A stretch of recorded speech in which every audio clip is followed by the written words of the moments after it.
Welcome to We Are Libertarians, where our goal is to help you sound smarter while talking to your friends. This is another special episode of We Are Libertarians with our good friend Rob Quartel, and it's called The Swamp Explained. My name is Chris Spangle. We talked to Rob, who is a 45-year fly on the wall in Washington, D.C. Rob has worked for Republican presidential campaigns, government agencies like the EPA, and has been confirmed by the Senate to the U.S. Maritime Commission. He's also been a candidate for Congress and Senate. He's also spent years working in the private technology sector, working with startup companies. And you're going to hear a lot of cool facts about his past. We'll hear he's deep state. That's what I heard. Given his experience and iconoclastic viewpoints, Rob gives us great insight into the swamp that makes up our nation's capital.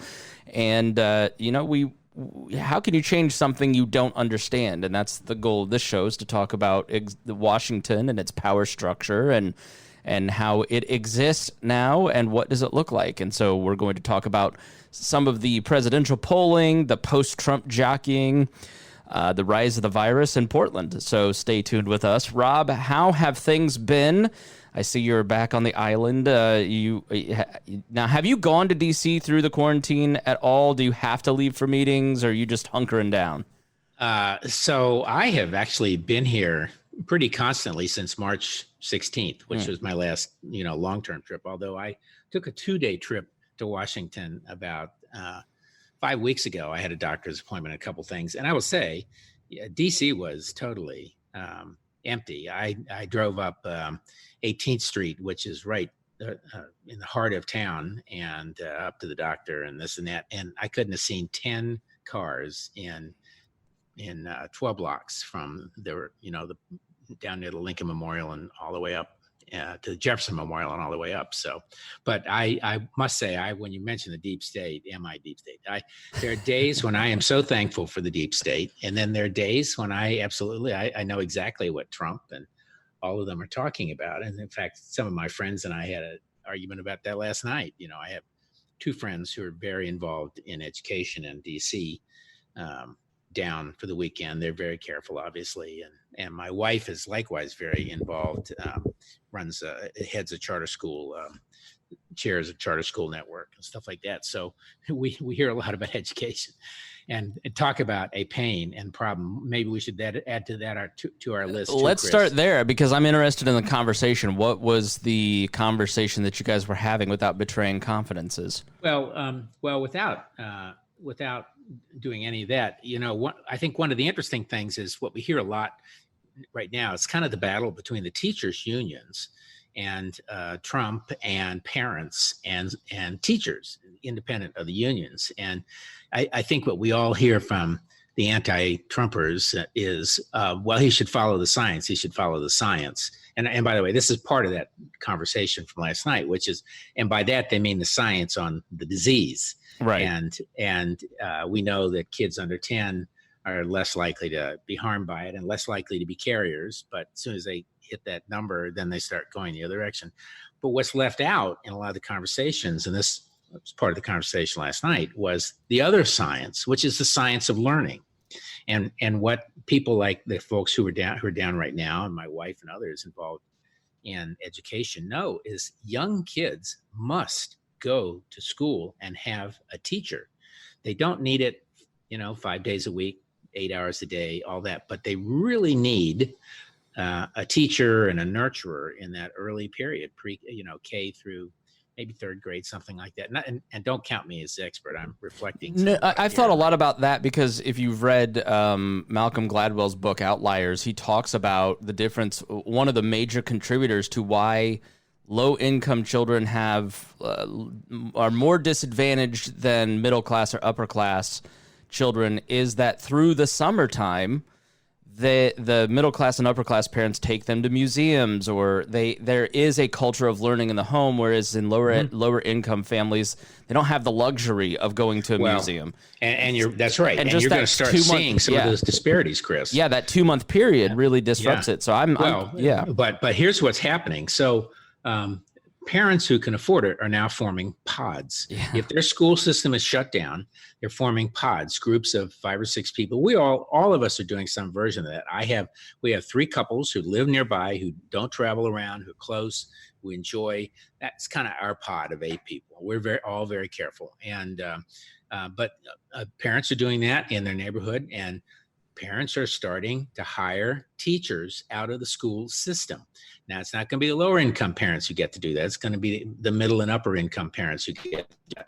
So their kids are going to get the in-person kind of experience, or people to help guide them for the for the distance learning. And right now, and these people are learning from kind of a scoffed at sector of education, which is homeschooling. And Right. a lot of folks, including myself in the past, have thought of homeschooling as basically right-wing religious nuts. Right. To be honest, but it's not. Yes, a lot of very religious non-nut people do it because they really have a preference about what the kids are taught. But, my number 3 guy in my technology company, Jewish, liberal, his wife is a PhD. They self-educated their kids at home. I have a number of my other friends. I have a young guy down on the island who's oyster guy and scientist, and he and his wife, she's well-educated. They educate their kids at home.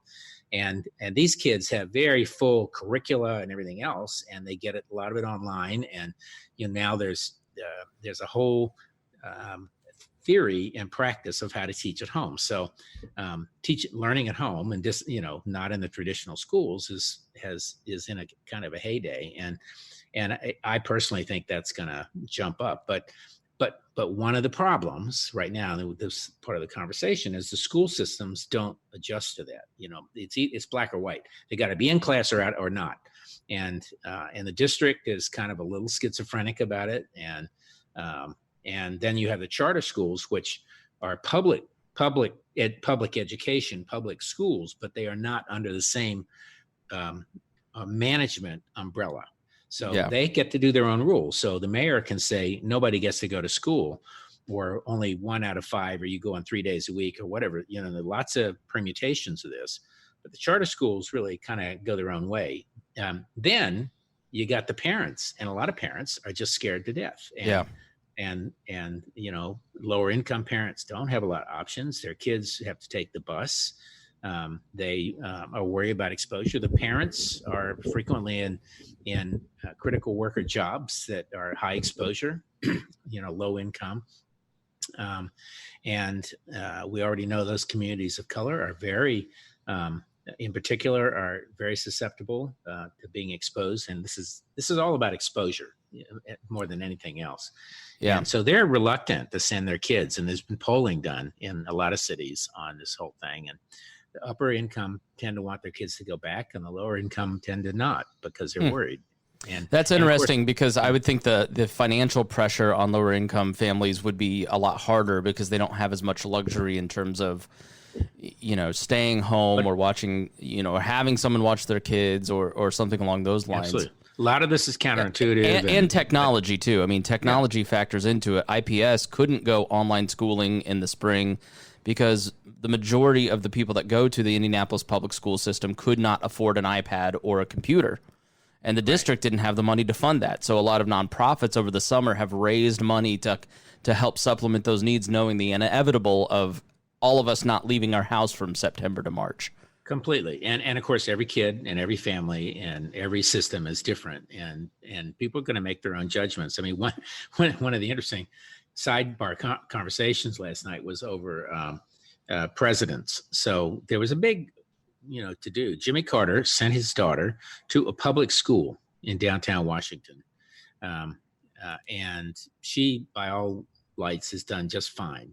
And then Obama, well, let's see, I think the Fords had kids, but they were in, I think they were in Arlington schools, if I remember. And then Obama sent his kids to an elite private school, as did W. And his kids were there. And it's, and Clinton sent Chelsea to an elite private school. And there was this whole outrage about, well, why shouldn't he be going? He supports public schools. Why shouldn't they be going to public school? And the sane people said, look, every parent wants the best education they can afford for their kids. They are not interested in their kids being symbols. Right. I think Jimmy Carter was more of that, but that's fine. It was a very different period in time, and symbols were important, frankly, right after the whole Nixon thing. So, but these were controversial locally as well as nationally. But so like one of the women was saying she has two young kids, and they're twins. One is doing really well under this, and one is not so well. He really needs teachers and that kind of structure. And I'm doing some work myself with Virginia Institute of Marine Science on an app for fishermen where you can aim it at the fish and it will tell you what it is and measure it and report the data. And that's fat. Sidebar, how do you do that? Like, is it RFID? Like, what's in the phone that allows you to do that? Did I get sonar? It's a technology built around the number of pixels in the camera, and it can tell you if it fills so many, it's so big. And but that woman is a scientist who I'm working with, and her husband's a scientist, senior scientist. Their kid, who's like 10 or 11 or 12, is skipped ahead 2 grades in science and 2 grades in math. So some kids flourish and others don't. And then, college is part of this picture too.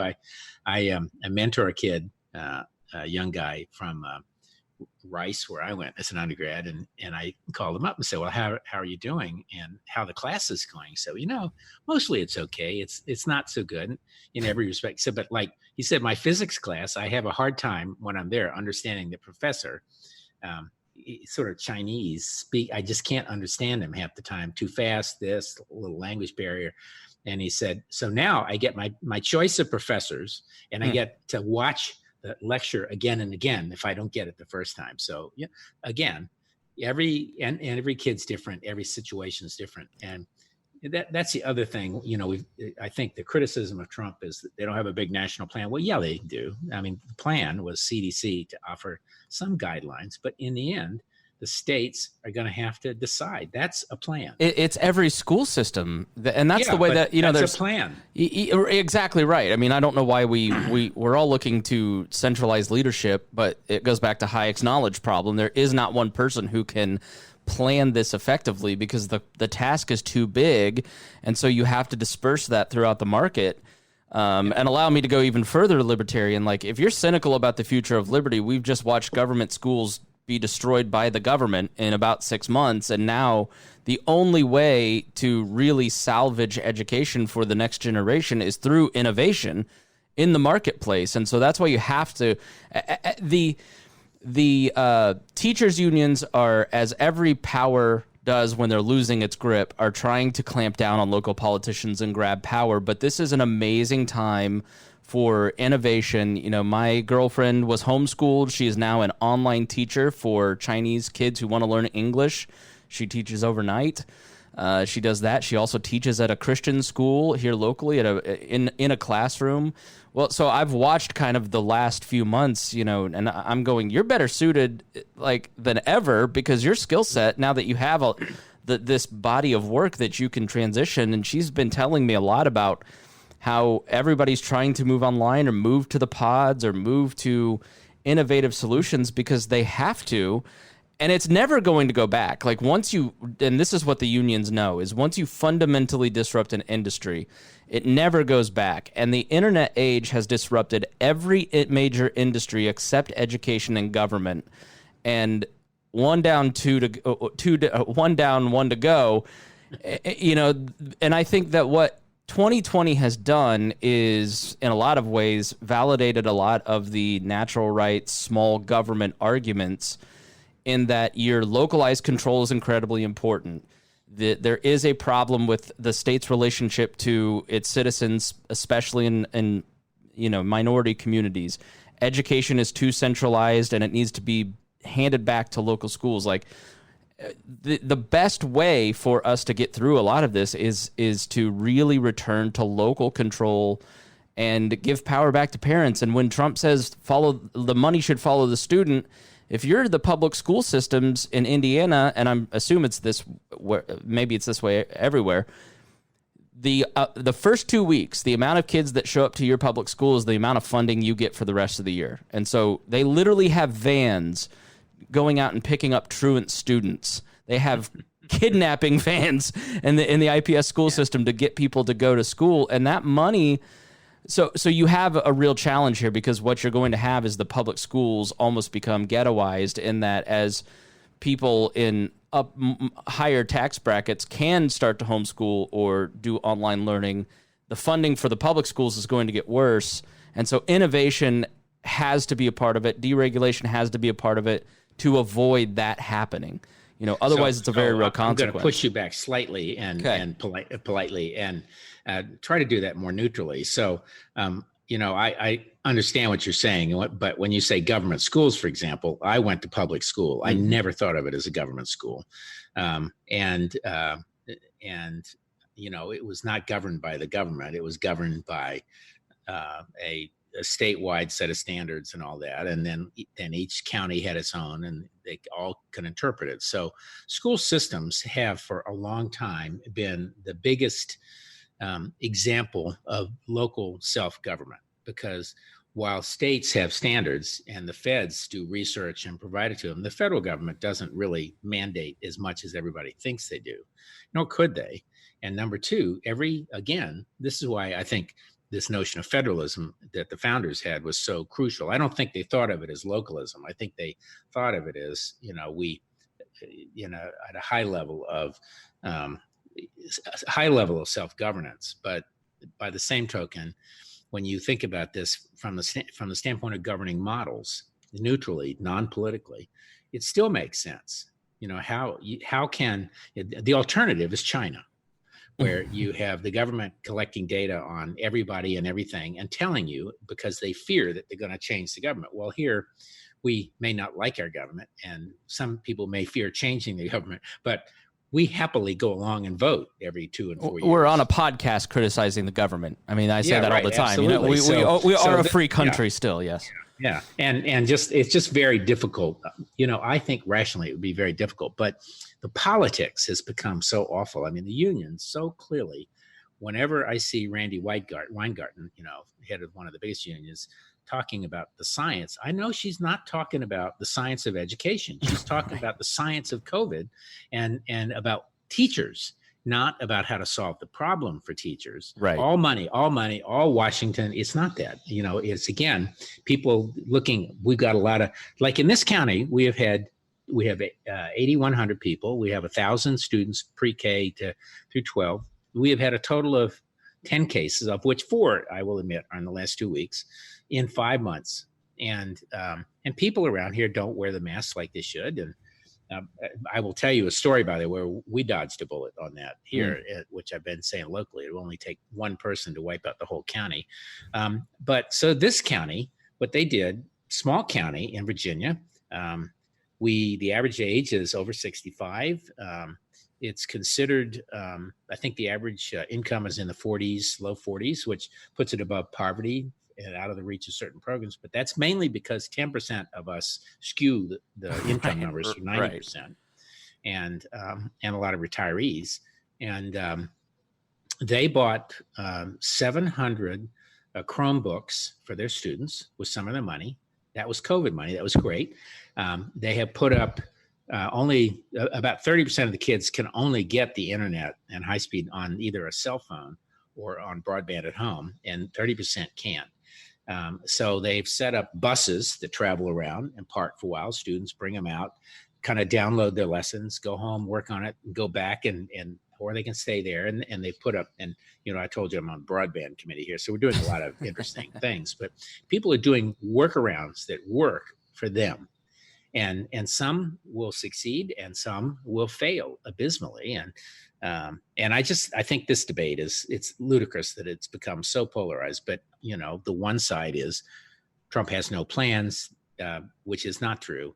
They have followed a CDC directive. And I don't think Betsy DeVos is the greatest spokesman for much of anything. But her message was, you need to get kids back to school. I'm okay with that. The question is, how do you do it? And in some ways, it reminds me way back when of the oil embargo. I know you periodically like to dip into the past. Yeah. I was working for the Federal Energy Office, and we had to ration gasoline. And if your license plate ended in an odd number, you were on odd days of the week. And if it was an even number, you were even days of the week. So to go get it. But it's going to be a lot of that in education, a lot of experimentation. I do, like you, I do think that there's no question there's going to be more online. This is where if the education establishment. And by that, you got the unions on the one hand, you got the management of education, superintendents on the other, and then you got parents, and then you got charter schools. If they can learn like from the kind of education practices your girlfriend does in homeschooling, and others can learn from that, then there will be a big component that even if you go back to public schools in the day physically, eventually you'll be able to go home and get private tutoring and other that, as part of the school system. It's part of the system. So anyway, you nailed it. You nailed it with the teachers unions, because what she said and what I've heard from others is that the teachers are afraid to go back. The people the adults that work there, especially since a lot of the teachers are older and at risk, and kids are just really gross. Like that, yeah. I mean, particularly little kids. They're just incubators for germs. Right. So yeah, I totally get it. So tell us about dodging the bullet. What happened there? Well, I've talked about, you just heard me talk about the county, and I'll tell you what, I'm sure I told everyone that I stopped going to the local grocery store about 2 months ago, because, in fact, almost 10 weeks ago, because I'd go in and almost no one was wearing a mask, and I kind of confronted the store manager, who I like, and said, I'm going to stop coming here because nobody wears a mask. And, and it's just irresponsible. I'm wearing a mask. I'm protecting you, but they're not protecting me. And she said, oh, I know. It's just awful. Very irresponsible. And she wasn't wearing a mask.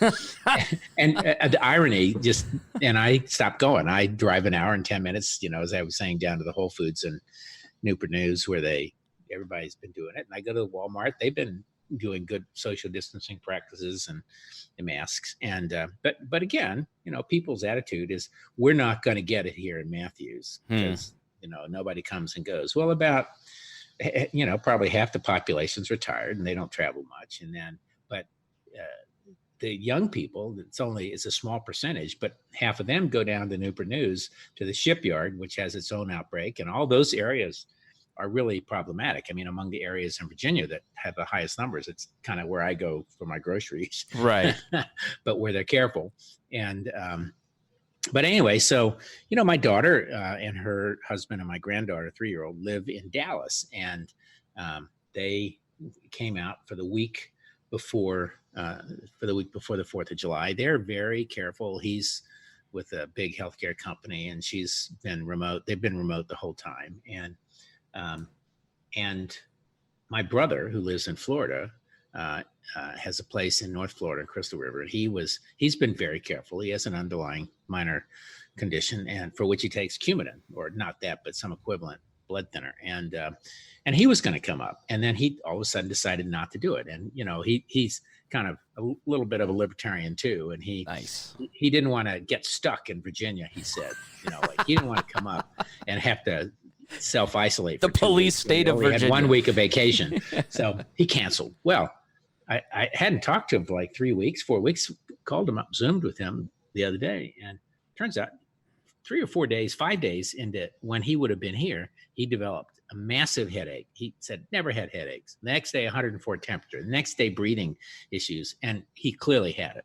And he had gone out, despite being careful, down to Tarpon Springs and had lunch at a restaurant there. And, and his girlfriend did not get it, but she's been careful because she has a kid who's got an issue too. And it turns out he was fine. He did telemedicine, never had to go to the hospital, but it was pretty awful, he said. And he said his doctor said that what saved him was the fact that was helpful was that he was on a blood thinner. So, we had these micro strokes in the lungs and all that kind of stuff. So he said it was the worst thing he'd ever had, but he managed to survive without the hospital. But if he had been up here, if he had not randomly canceled his trip, he would have exposed my wife and myself, my daughter, son-in-law, granddaughter, our 6 friends who would have been in and out over those 5 days. Probably the lawnmower guy who comes over and wears a mask, but who knows? Right. I will have gone to the grocery twice because there would have been company, the post office every day. So this would have been like a ricochet, just spreading. And I, for a long time, have said in this county, it would only take one. And, if we went to church, which we don't, if we would have spread it to everybody in a church or any other meeting. So, that's when I say, boy, we dodged a bullet. Yeah. And it just really makes you think. So we try to be very careful. And I think the thing that I keep coming back to, and maybe I wonder if the anti-mask thing has hit your feeds. Like in my echo chamber online, it's, I saw the other day, like, you will die if you wear a mask because of all the bacteria. It's just, my feed has gone very anti-mask, which is just, whenever you use force instead of persuasion, that's what happens. But, at what point... And so the mask is really the trade-off, right? Like, to keep people like yourself safe, or your brother who's at risk. Yeah. Everybody wears the mask, so it stops the spread by about 70%, and that's the trade-off. And so it's an action you take for your community and the people you live with. Right. But there's also the sense of like, well, I don't know how long this is going to go on. It's not like a tropical storm that'll be over in 6 weeks. We got to live our lives. Like, at what point does your brother start traveling again? Or, I mean, if he never had it, right? If he just never had it, like, when does real life resume? And I told him to come on up here and give us some of his plasma now. Yeah, right. So I'm wondering if you have thought about like the long-term future as opposed to just this short-term wave.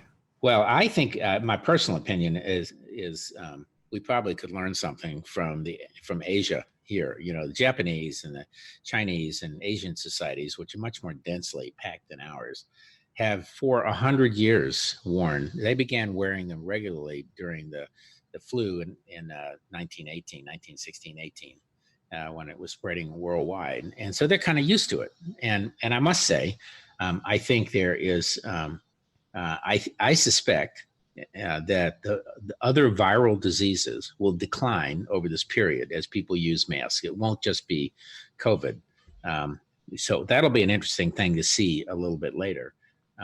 But, there is I have this dystopian vision of all this too, and you're starting to see some of it. I have this idea, there's kind of a story here, a science fiction story about a future where people, everybody wears masks, and you wear mask clothing, and you wear makeup that, in fact, there's a book on this. I'll give you the name before we're over here. It's by two guys who wrote this great war a novel some number of years ago. Had been with the National Security Council, but anyway, so they wear makeup that reflects the cameras looking at you, and so of course, so I'm mixing the idea of disease prevention with the idea of privacy. Yeah. And, we're spied on all the time now. And I don't mean that in a, kind of a crazy idea. It's everywhere. You walk around with your cell phone, it's being tracked, the day it's being used. You walk into restaurants or down the street, and it's all in a facial camera, and your DNA is being collected. And of course, in China, they're doing it deliberately and systematically. And here we're doing it randomly without any controls. And I think if I were in Congress or the Senate, my biggest single issue would be how to deal with this privacy thing going forward. So back to your question, can you imagine a society where your clothing is designed to appear like a stealth clothing? The Sharia law people, everybody wore a face mask. The Sharia law people turned out to be right. What in the world's going on? All these conspiracy theorists. We're all prepper homeschoolers now. And it'd be like, you can imagine you wear all sorts of different kinds of masks. I mean, maybe mask is a fashion statement, but to me, it would occur. You could in the dystopian view, it would occur in the future as the only way to get privacy is to be able to walk into it and not be seen. So, well, let's talk about the dystopian future. We'll talk about Portland and then re-election. So what's happening in Portland is a continuation of the protest. Many of them, I mean, I saw one set of protesters the other night with a bunch of communist flags out protesting, and they've been tagging buildings. I mean, I don't think we have to illustrate the unrest that's gone on across the nation. And Trump has vowed to be tough on these people, and so he sent basically the equivalent of federal troops, activated several agencies, including the Border Patrol, to protect federal buildings. But in Portland, and he promises to deliver this to other cities soon, the federal troops are now starting to wander away from the block that the federal courthouse and federal buildings, and they're arresting people. They're putting people in vans. There's some that are marked with a police badge. There are some that are unmarked. The vans are unmarked. And, this is something that libertarians, civil libertarians of all stripes, when Obama passed the NDAA, saying, you don't want to do this stuff because in the future there may be somebody that isn't good that can use these things for bad.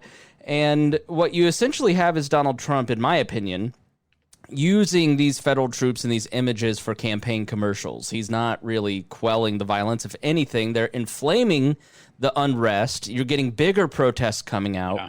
And a lot of these policing actions, what most people on the right that are screaming for more don't get, is that it increases the amount of radical activity because it inflames people so much that the state, and then it's just a tit for tat, which is sort of where we're at. So when you look at this story, what are some of your thoughts on it?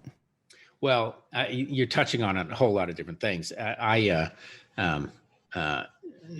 the issue of authority, and I think what will be found is that the president does have the authority, the federal government, to send in all of these various people. My personal opinion is that it is a mistake to use them on the streets. Most of them are not crowd control trained. I mean, customs guys and everything else.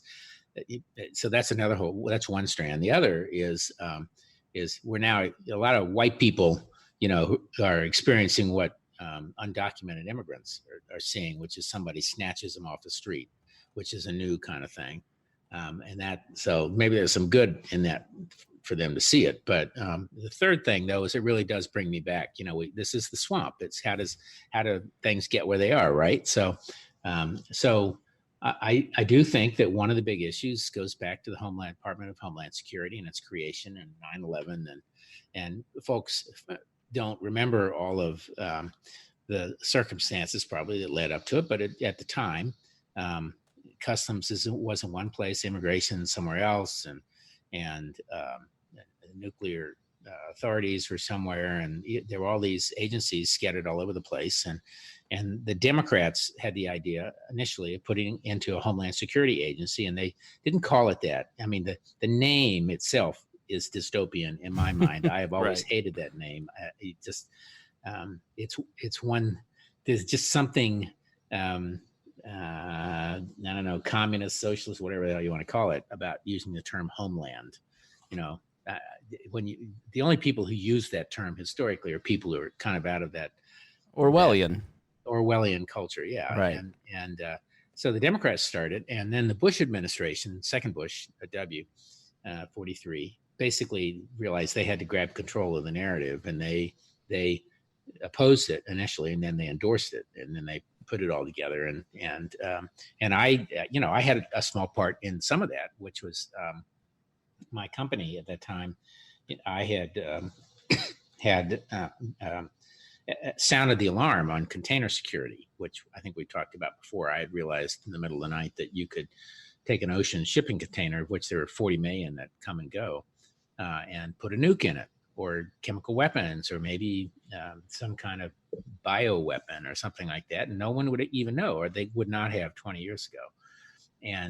And so my company was very involved in the whole data side of that. And I got I testified, and I literally got a call one day from one of the committees writing the bill.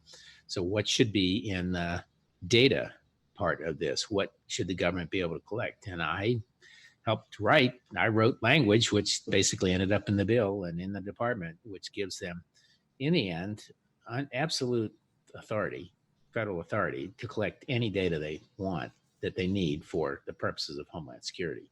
And I think, I was very, I was a little apprehensive then. I thought about all the consequences, but, at the same time, we all want to do things which contribute to the common good. And that was, at the moment, that was what was being contributed. And those kinds of moments happened for a lot of people, I think, at that time. I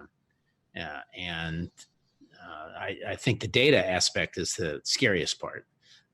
And partly, we talk about the Chinese example, where they're now collecting DNA from everybody, particularly men, and the cell phones now collect data on everything you do and everything you touch and everyone you meet and run into and monitor movements, and they're all run through massive algorithms developed by an American company,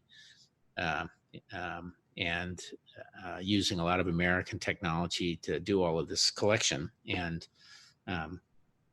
at least they have a plan, and their plan is they're going to control everybody. And here we are. It goes back to this federal thing. We don't have any. We truly don't have a national policy on data collection and use and all that, which is why you see these lawsuits periodically about the use of license, driver's license data. I'm sure our listeners, and you may remember 6 months ago, New York State and Cuomo and Trump got into a big snit. He cut him out of one of the programs because they didn't want to allow the feds to use their license data for something. So he cut him out of the frequent the traveler program. The license that has the little the special code on it that says you've been screened and everything else. And they relented the other day because they so need the data. I think that not they the state, but they the feds. Right. And but anyway, no, it's.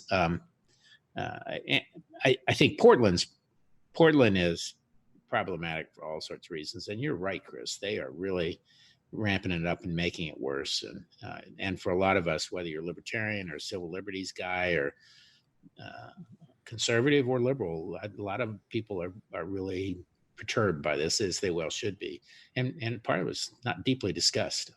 Yeah, I think people look at it and they go, "Well, I have no sympathy for college-aged communists and Antifa, and there's my brother." They're right, but the reality is that the outrage should be reserved for the state, in another term for the government, in that it has all of the guns and the power to put you in jail forever. It has a monopoly on force, and so they have a higher burden of behavior. Like there isn't an equivalent between an Antifa protester that uses violence and a federal agent, because there's less accountability and more power on the federal agent side. And so just because I say this to libertarians all the time, don't support the greater enemy for the lesser enemy. You know what I mean? Like there isn't an equivalent here, and you have to check the power of the state, because at the end of the day, like you said, we look back 20 years later and we have regret on what we developed, knowing now how it was used. Yeah. And so you have to think carefully. Creeping authoritarianism. That's exactly right. And so when you see this sort of behavior starting to take place, you have to check it, because if you don't check it now, where is it in 20 years? There has to be some long-term thinking. And I look at a lot of this, leftist panic that is going on. And it reminds me of the 2018 elections, when the spooky caravans were all coming to get us. Those caravans never arrived. And he did it to scare people into voting for Republicans. And it didn't work then, and I don't know that it's going to work now, even though it does work with a portion of the population. Yeah, no, that's right. So this is something that has to be watched, and I think it's going to get worse before it gets. But now you're now seeing that Trump offer these troops, and they're not troops. I mean, we need to be accurate about it. These law enforcement, and a lot of them, of course, are analysts, just plain old analysts. To the mayor of Chicago, who said, "We're happy to have you help us on, the research and some of that, but we do not want troops." Now, he's not sending troops, not offering troops. So you're seeing both sides create a false narrative about where it's going. But you can see what's going on in Portland. That feels uncontrolled. There are existing law enforcement mechanisms. If a local or state agency feels things are out of control, they can activate their state guard, their national guard. They can ask for help. Trump is taking a power that he legally has but should not have, and we should take it away from the president, of any president. Because we have to think long term, because there are real consequences when we react to the politics of the moment. You have to think long term and how that plays out down the road. Yep. So Totally. do you think that the silent majority that he tweets out in all caps, do you think that when we look at some of this polling, I'm looking at the Real Clear website now, Florida in a CNN poll, Biden up 5, Arizona, Biden up 4. You look at Michigan, Biden's up 9 to 12 points in some polls. When you look at Minnesota, Biden's up 13. That's a Fox News poll. In a Fox News poll, although Trump is up 1 in Ohio, according to CBS News. Yeah, but when you look at the Fox News poll, Pennsylvania, Biden up 11, Minnesota up 13, and Michigan up 9. And he's in Florida, Quinnipiac, Biden up 13. These are states that some of these states he won that he should be running away with. When you look at the electoral map, it's looking like now we all are smarting from 2016, and some of us predicted wrong. And some of us correctly. Yes, but so everybody's hesitant to say that this is going to be a Biden blowout, but when you look at the electoral map, it looks like people are exhausted with it because they took the chance. We know what Hillary is. We don't know what Trump is. We don't like Hillary. Let's go with this new project. Now we've lived under 4 years of Trump, and we don't like that. That's worse, or that's just as bad or worse than Clinton. And so let's go back to the Obama era, Chris, essentially. So everybody's looking at these polls, and everybody sees something different. And I certainly see something different. First of all, I can't stand Trump. I'm no fan of Biden's. He's been wrong on foreign policy his entire career. So let's just take this as kind of a neutral statement. And you all remember, I did predict Trump and missed only one state by 3%, and that was Virginia. But first, the national polling data means nothing. I think if you took California and New York out of it, and next time we talk, we'll do that. The difference in the percentage gaps are so large that just totally skews the national. And I'm sure that Biden is still ahead of Trump at the national poll level, but not like quite the numbers you've been seeing. Secondly, as far as I can tell, all of the polls are being reported in terms of registered voters, not likely voters. And likely voters, very hard to do.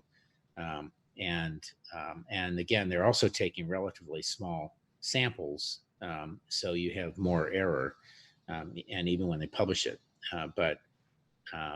So number two, it's registered, not likely. And we know that right now, the Trump, when you look at the data on intensity, the Trump people are much more intense than the Biden people.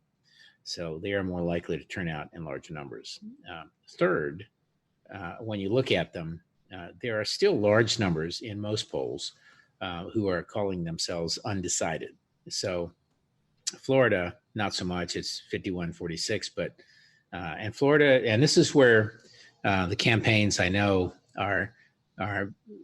they are rightly concerned about turnout, and Trump is out of his mind to talk about the absentee ballots is the problem. Because it benefits Republicans. Yeah, it's Republicans largely. Him. Yeah. So he's crazy in that respect. But you look at Arizona, it's 50-45, 49-45. That's Trump v. Biden. Biden is up slightly. Ohio, even in the CBS poll, Trump is up 1 over Biden, and there's 9 points of undecided. Michigan is in one poll, Biden's up 12, and in another he's up 6, and in the one case, 8% haven't reported. In the other case, 8, 9, 10% haven't reported, supposedly undecided. So how are they going to break? Well, undecideds tend to break for the guy who's challenging whatever system happens to be in charge. And Trump is still positioned as the guy who's challenging the system that we're talking about today. More Arizona, Pennsylvania, I'm looking here, Pennsylvania, there's 7 or 8 points undecided in one poll, 11 in another. So I do not think Biden should be feeling great that he's polling at 51, 52% in any of these polls, because The undecideds are too large. They are registered voters, not likely voters. And we know the Democratic voters generally tend to be less likely. There are exceptions to that. And I think the last congressional election was that. But I don't think it's good news for Biden yet. And it's not all death knell for Trump yet, Yeah, and the Senate is in play, too, in surprising places. Like both of the Georgia seats are, according to Cook Political Report, Purdue is a toss-up. Iowa with Ernst is a toss-up. Obviously, Collins in Maine. Montana is a toss-up. North Carolina, Tillis is a toss-up. McSally is leaning... Yeah, she's a Republican. And I guess if I had to lay my money on it, I would not be surprised. I would probably bet the Senate's going to flip. I don't think they're going to get 60-40, which means they'll never have cloture. So that means that it'll be a broken Senate, just like it is now. It will allow, because the Democrats under Obama were so frustrated with the Republicans, they ended cloture on Supreme Court judges, and that means that the Democrats will be able to put in their own Supremes, which frankly at this stage, I'm personally happy with that. I just think I'm tired of ideological. Merrick Garland was a good friend. He was about as neutral, a fabulous, well-educated, great choice you get out of anybody. Right. So, and the Supremes shouldn't be politicized, but they are. But I still think the presidential race is a toss-up. I don't know. I never want to say. I never want to say no. Yeah, today, you never know. Like I drove through a predominantly black part of town yesterday, and I saw several signs saying "register to vote here," and these were like furniture stores and groceries. These were not, state-run offices. These were regular people who are fed up with Trump wanting to register votes. But I know that that's happening on the conservative side. I know that. My rural relatives from southern Indiana are extremely motivated to show up and vote. I mean, it really is.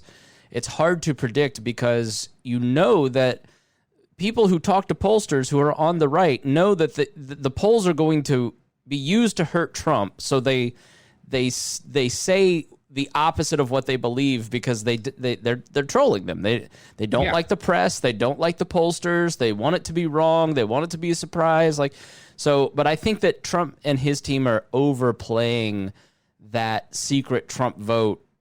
I think they think the magic will strike twice. It's hard for that magic to strike twice because Biden fundamentally is not Clinton in terms of likability, in terms of style and substance, but it all could totally change once we get to the debates. Well, he's not making any mistakes right now. If I were Biden, I wouldn't debate Trump. Really? I would just say, the guy lies. He twists facts. I'm not going to debate him. He can go debate himself. Going to be interesting to see how so of course, one of the pieces of political news is they canceled the live convention, basically. Republicans now. Big surprise. So now they're kind of playing catch up. The Democrats have been planning a digital convention for months. And so now it's going to be very interesting to see how those play out.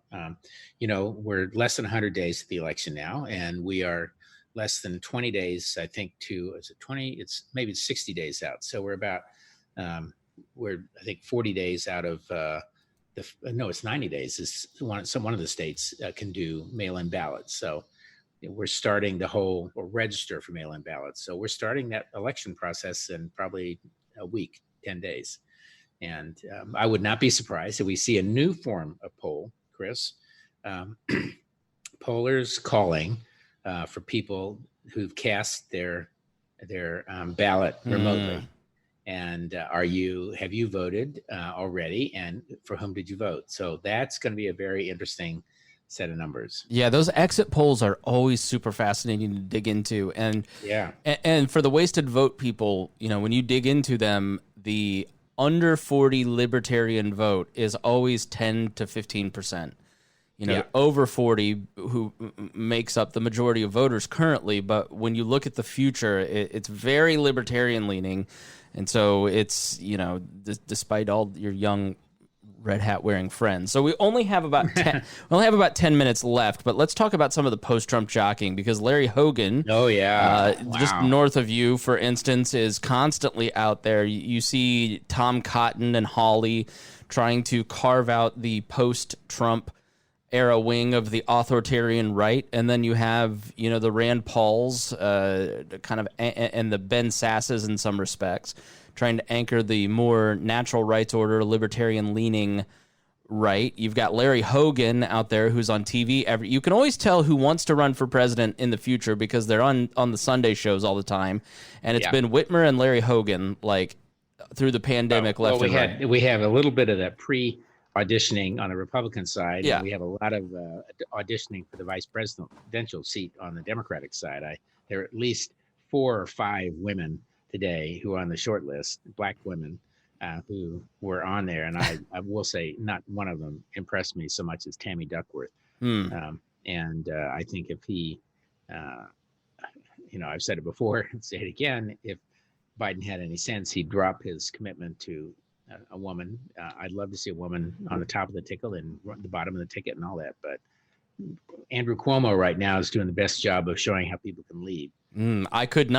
I agreed with you maybe in the past, but as of now, I couldn't disagree with you more.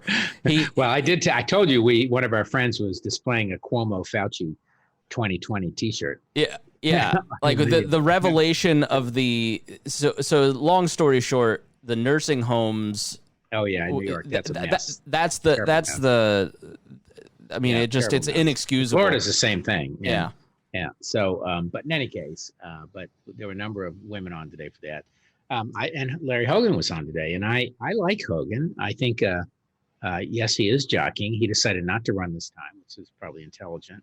I am a little surprised at how early, except that he declined to endorse Trump yet, and who knows what he may do before the election's over. But he has a book coming out, so he's on a book tour. So that's a digital book tour. So that's some of what's driving that. The people I have not heard from who I like are like Ben Sass, but now Ben Sass is up for re-election this time, so he's probably keeping his head low. And he is. And then come 2024, is Paul Ryan going to come back out? Paul Ryan, a lot of people like. I wouldn't be surprised to see Romney make another pass at it. Even though he's probably in his 70s by now. But that doesn't seem to be an impediment. Maybe I should run, right? Why not? Why not? Can you finish the last 5 questions? Do you know how to count backwards from 7? 93. Yeah, right. Mike Wallace. Yeah, that was funny. Yes, you're right. They're jockeying. I think Ted Cruz is finished. He could never do it again. He's such an idiot. He is trying hard though, like his podcast and all that. He's trying to. I mean, I think Cruz, Sass, and Cotton are like the 3 veins moving forward. Where you've got the Trumpy wing following the Cotton people. You've got the National Review, Jonah Goldberg crowd following the Sass.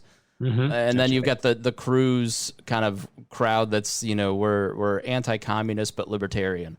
And then you got the people on various edges doing Nikki Haley and all that kind of stuff. I think Trump would be intelligent to dump Pence and put Haley on the ticket now, but I don't think she'd do it. I think a lot of people think he's be a sinking ship, but sometimes being the last man on a sinking ship is a good thing. Yeah. Do you think that you'll start to, because of these sinking poll numbers, because of the Senate, do you think there's a point where McConnell says to everybody, it's fine, bash Trump, everybody save yourself, stop trying to be loyal to the president? I think he's already doing it. I think that you're starting to see these guys really, really, really move independently out of that. So, yeah.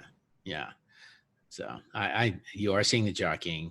I don't know that I think, I don't know. I told you I go to this group every other week. It's it's a lot of never Trumpers, but it's also kind of centrists and others. It's I've forgotten the name of it, but anyway, it's run over by Niskan Center, and and I'm just convinced that so much and so many times they're not realistic about what the future is going to look like. I cannot predict yet what I think the post election is going to look like. I think the worst scenario of all for the party would be if Trump wins. It'll be the destruction of any, and I don't mean this in an apocalyptic way. I think he just doesn't have any philosophical mooring. So I think that it would be the destruction of any kind of sort of political philosophical moorings in what used to be the Republican Party.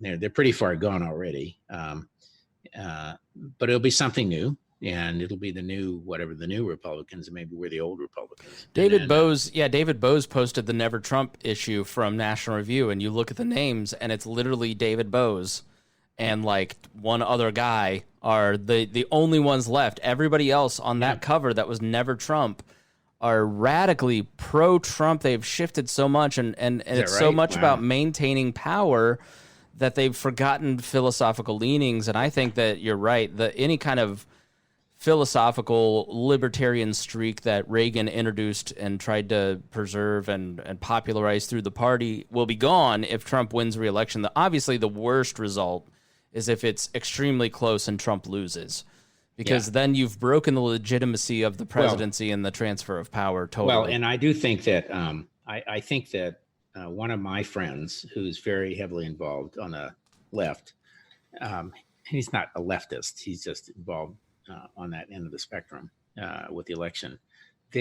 What they fear, and I don't discount it, is that if Trump loses, he'll be kicking and screaming all the way out.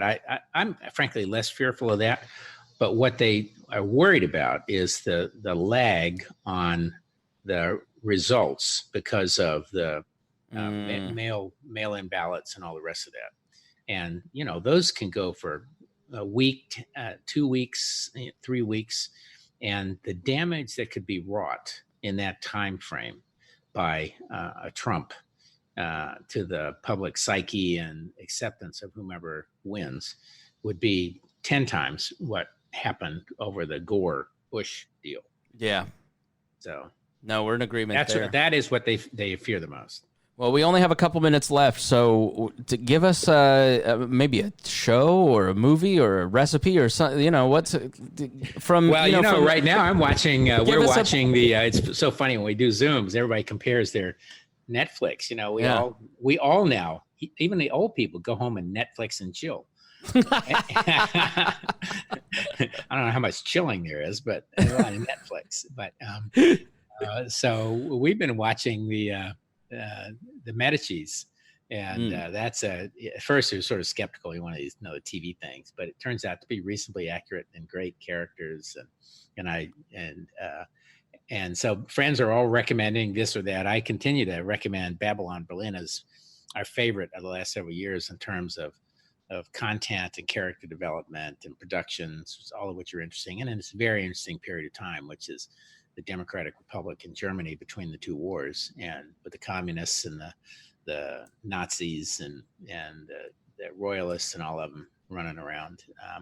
And we did watch this great series on World War II, which I think we talked about before on PBS and Masterpiece Theater, and the name is escaping me, but you can find it. But my kids scoff, what, Masterpiece Theater? That's for old people. Well, excuse me. And but we sort of, go from one to the, the other one that's been interesting is Perry Mason, the new Perry Mason. And that's the guy who played in The Americans. Okay. What's the actor? The Americans, we stopped watching. It was just too dystopian too. I'm liking that term today. I guess the world's going dystopian. Yes, it feels like it. But the new Perry Mason, he's kind of dissolute. He had bad, discharge from World War I. I mean, I'm not spoiling anything, but it's really set back there between World War I and II, and he's got a really interesting case. And what channel is that on? That one is. I think we get it on Apple TV, but it may be HBO. But it's the new Perry Mason, and that's definitely worth watching. It's a little dark, I'll use noir. Yes. Noir is the right term for that. I'm ready for a Dick Tracy reboot now that you mentioned it. Yeah. Well, I agree. And you were reading. I mean, I read Love in the Time of Cholera, which is not what I thought it was, but it was a great book and very relevant to anyone over 65 who's a guy. And there's a new one. It's a robotic AI one, which I'll try to remember next time or put it on the website. And my wife just read some other one that was written before all this, but it was about a pandemic. So all these pandemic things are coming back. Yeah, it's a way to. And I saw an article about Perry Mason about how 30s media, like Depression era settings, are starting to crop up as people psychically want to deal with what's going on. I just watched Air Force One for the first time a couple nights ago with Harrison Ford. It was the first time in 15 years I've rooted for an American president because it is great propaganda. Like it's funny. It's funny looking 30 years back at the psychology and of patriotism that that sort of we all had back then, but now is just so like gone. And that was who played the president was Ford. Ford, that's Harrison Ford, right? Yep. And he's so presidential. And he's not presidential at all, but he's constantly growling as he always does. But when he just there are multiple times where I'm like, yeah. But that's president as a guy you'd like to go drinking with too, right? I mean, both decisive and running everything well, and you'd like to go drinking with him. And it's been a long time since we had one of those. Which led to Olympus Has Fallen, where, the president in that was just cowering the whole time. I was like, where's your hair? We need to step up the president. So And then there was Independence Day. Yes. So. Oh, well. It's fun to talk. Well, it was great to talk to you, and thanks, everybody, for listening. We'll check in with Rob for another episode of The Swamp here in the next 2 or 3 weeks and talk a little bit more about what's going on. If you appreciated and liked the show, then please share it with your friends. That is the only way that we can grow, and it really helps. So love for you to share this with your friends. Rob, thanks so much for joining me. Totally. All right, we'll talk to you soon.